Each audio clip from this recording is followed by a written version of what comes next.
নারদ বলেন, শুনো দুর্বুদ্ধি ব্রাহ্মণ, তোমার পাপের ভাগ লয় কোনজন?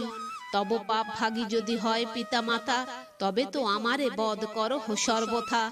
জিজ্ঞাসা করহ গিয়া আপনার ঘরে, তোমার পাপের ভাগ কাহার উপরে? দস্যু বলে, শুনো বলি তপস্বী ব্রাহ্মণ, আমি ঘরে গেলে বুঝি পলাবে দুজন।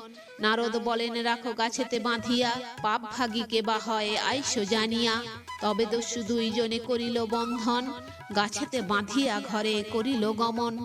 বাপেরে কহিল, তুমি ঘরে বসে খাবে, আমার পাপের ভাগ নিশ্চয় লইবে। পিতা বলে, বৃদ্ধ আমি ঘরে বসে খাবো, তুমি পাপ করো তার ভাগ কেন লব? সকল প্রকারে তুমি করিবে পালন, পাপ ভাগ লইতে না পারি কদাচন।